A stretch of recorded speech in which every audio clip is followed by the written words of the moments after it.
Yes, good morning children. So today we are going to start with the Gauss theorem, right? So yesterday we studied about electric flux. What is electric flux? How many number of field lines are crossing a given area, right? How to calculate the electric field of the given area. Say suppose this is a given area and I want to calculate the electric field of this area. So I'll find out, in order to find the electric field, I will, just a minute. Yes, in order to find the electric field, I will find the electric flux of the surface, right? So what is flux? Flux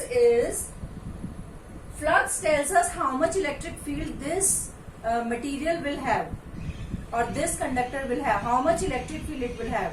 So in order to find the electric field contained in this material, we will find out the electric flux. So yesterday we also discussed that electric field is given by E dot ds, closed surface integral of E dot ds. We also discussed yesterday that if the surface is like this, more number of electric field lines will cross. If we are changing the direction of the surface to this, say this is the first position, this is the second position. So when we are changing the direction of the surface, it affects the electric field and hence the electric flux, right? Say suppose 100 lines were crossing earlier and now 70 lines are crossing. So there is, yesterday we also discussed about the area vector. So area vector to any surface ds, in order to make it area vector, we draw a unit vector perpendicular to the surface. So whenever we are changing the direction, say this was the first position, so area vector, unit vector n was like this. When we are changing its direction, so area vector will also change its direction. So theta is the angle between the unit vector n and the surface itself. So that is what we have studied yesterday. So today we are going to study about Gauss theorem. Very, very important theorem. It comes in 12th standard for 5 marks, along with the numerical, along with the proof, right?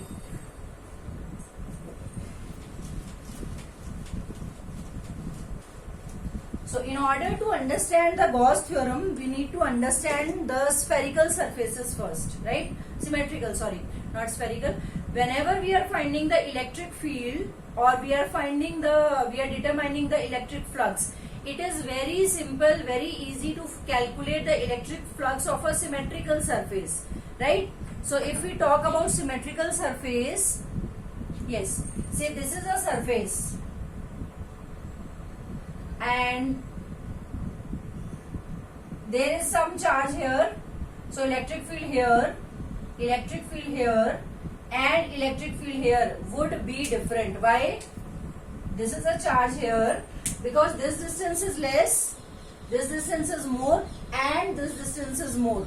So ये point पे electric field, ये point पे electric field, and this point, all electric field will be different because the surface is not symmetrical. So we apply Gauss theorem only to those surfaces which are symmetrical, which will have same electric field at all the points, right? So today we are going to study Gauss theorem. According to Gauss theorem, the electric flux of a closed surface, electric flux, yesterday we studied electric flux is the closed surface integral of electric field. Electric flux से हमें पता चलता है कि surface में electric field कितना है, right? So according to Gauss theorem, the electric flux of a close surface is equal to 1 upon epsilon naught times the charge contained by the surface, the charge enclosed by the surface. So first we'll understand what Gauss theorem says and then we will prove it. According to Gauss theorem, say suppose there is a surface, and as I told you, this is only applicable for the symmetrical surfaces, because symmetrical surfaces will have same electric field everywhere. Say suppose I am taking this as a symmetrical surface, so इसके हर एक point पे electric field same होगा, right? If I am taking a unsymmetrical surface, electric field will be different. So then if the electric field is different, then E dot ds, इसका निकालेंगे E dot ds, then we have to add all of them, and getting a accurate result is not possible. So we apply Gauss theorem only to the symmetrical surfaces, right? So symmetrical surfaces, you know that mathematically they should have same geometry, both the side if you divide it into two parts. So according to Gauss theorem, the total electric field contained in this surface is equal to 1 upon epsilon naught times, where epsilon naught is the electrical permittivity of the free space or vacuum. So it is 1 upon epsilon naught times the charge contained. Say हमने एक surface लिया, say I have taken a symmetrical surface, a sphere, and there is a plus q charge here, right? Then इस पूरे surface का electric field will be 1 upon epsilon naught times the charge. Because this is a plus charge, it will give electric field lines in all the directions. We have studied in wave optics, then whenever there is a point source, what is the shape of the wavefront? Spherical wavefront. Similarly, whenever there is a point charge, it will give electric field in all the possible directions. So we always, for finding the electric field, we always take a imaginary surface and we name that imaginary surface as Gaussian surface. So अगर इस charge का हमें electric field निकालना है, तो we have to assume a Gaussian surface. So what could be the possible Gaussian surface for a point charge? It has to be a spherical surface. Suppose there is a wire and it has so many positive charges. So what will be the Gaussian surface for the wire? अभी ये positive wire के ऊपर positive charge है, तो electric field will be both the sides. दोनों side electric field lines रहेंगी. And what is the shape of this? This is a cylinder. It is same like what we did. Yes, it is same like what we did earlier for the wave optics. Point charge है तो wave front spherical, line charge है तो wave front cylindrical. Similarly whenever we have point charge, it will be a spherical surface. This imaginary surface which helps us to find the electric field is called as the Gaussian surface. Whatever imaginary surface we are taking in order to find the electric field or electric flux, that surface is termed as Gaussian surface. So if there is a point charge, the Gaussian surface will be spherical. If there is a charge spread on a wire, linear in terms of length, very thin wire, then the Gaussian surface will be a cylinder. That you have to remember before we go ahead with the Gauss theorem. Now one more thing you can write here, enclosed word. According to Gauss theorem, the electric flux through a closed surface is the total charge enclosed, or 1 upon epsilon naught times the total charge enclosed by the surface. अभी हमने ये एक charge लिया plus Q, इसका Gaussian surface ये बना लिया जो कि एक स्फीयर है, राइट. नाउ वी मे से कि यहाँ पे +3q रखा हुआ है या यहाँ पे -2q रखा हुआ है. Will these charges not affect the electric field of this charge? No, they will not. Why? Because this charge is outside the closed surface. This charge is outside the closed surface. Say suppose if I am taking this charge has given some electric field line. This electric field line will enter the surface and leave the surface. यहाँ से enter की 3 lines और यहाँ से leave किया 3 lines ने.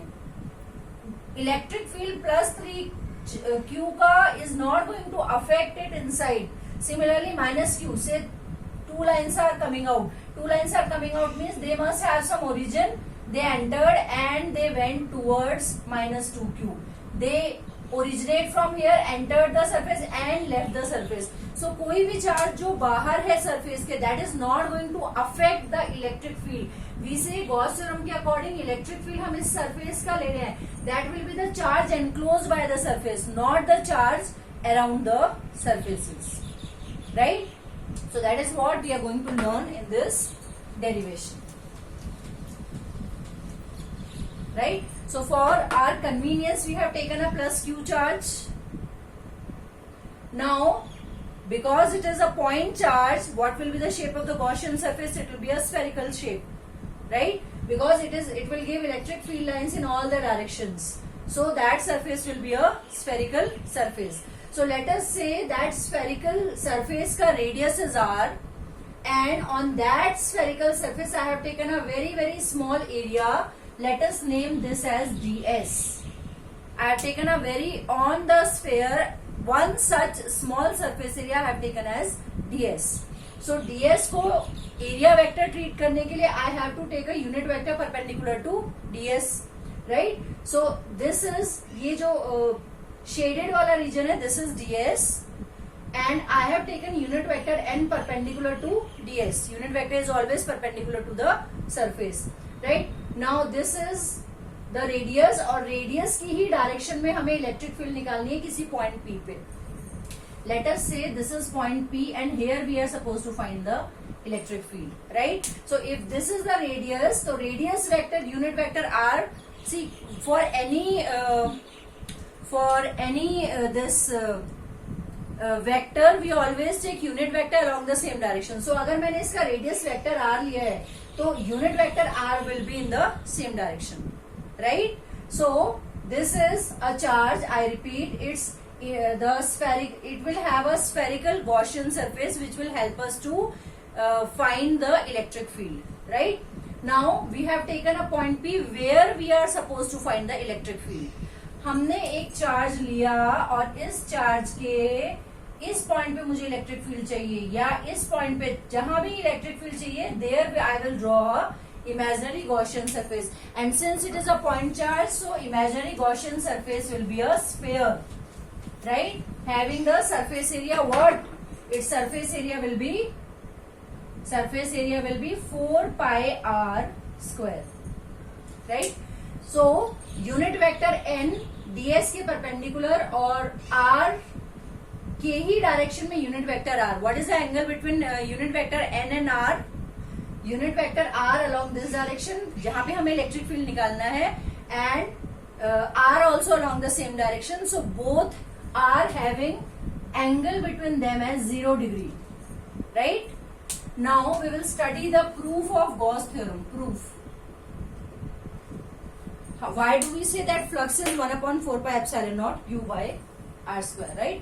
So we will study about the proof. So electric field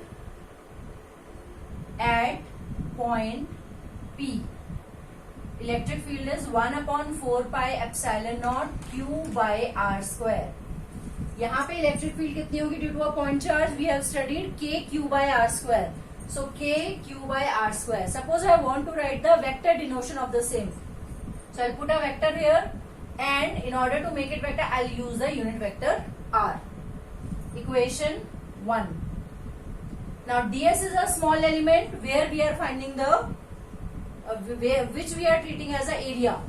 So this area vector will be magnitude of ds into unit vector n. Equation 2. What we are supposed to prove? We are supposed to find E dot ds, right? What is A dot b? A b cos theta. So this will be E ds cos, wait a minute, I'll put the values first. We are supposed to find E dot ds and its closed surface integral. So we can write it as closed surface integral of 1 upon 4 pi epsilon naught q by r square unit vector r dot product ds. What is ds? ds into unit vector n, right? 1 upon 4 pi epsilon naught q by r square closed surface integral of ds r dot n. Both are unit vectors, right? So r dot n will be A dot b, magnitude of A because it is a unit vector, magnitude 1. Magnitude of b, unit vector, magnitude 1. Angle between r and n. R is along the radius, n is perpendicular. So these two are at 0 degree, cos 0 degree. So what is the value? R dot n is 1. Putting the value here, 1 upon 4 pi epsilon naught q by r square surface integral of ds, because this value is equal to 1, right? This is 1. So the surface integral of ds, yes, the surface integral of ds is a small part of the sphere. So when we integrate it, it will give the complete surface area. What is the complete surface area of a sphere? It is 4 pi r square. So we can write it as 1 upon 4 pi epsilon naught q by r square into इसका surface integral 4 pi r square cancelled, 4 pi cancelled. What remains? E dot ds is equals to q by epsilon naught. Hence proved. This is the Gauss theorem, and it can be written as the electric flux phi E. So that comes for 3 marks in your board exam. Right? So the question may be in the form state and prove Gauss theorem. So this is the mathematical proof, and statement says the electric flux through a closed surface is always 1 upon epsilon naught times the charge enclosed. Abhi suppose I have taken a spherical surface whose radius is 1 meter and second spherical surface whose radius is 5 meter. दोनों के अंदर 5 coulomb है, right? One sphere of 1 meter radius, one sphere of 5 meter radius. One is enclosing 1 coulomb, both are enclosing 5 coulomb. So the electric flux or electric field for both of them will be same, because electric flux as per Gauss theorem is independent of the distance. It only depends on the charge enclosed. एक बड़ा sphere और एक छोटा sphere दोनों में अगर same charge है, then electric flux will be same for both, right?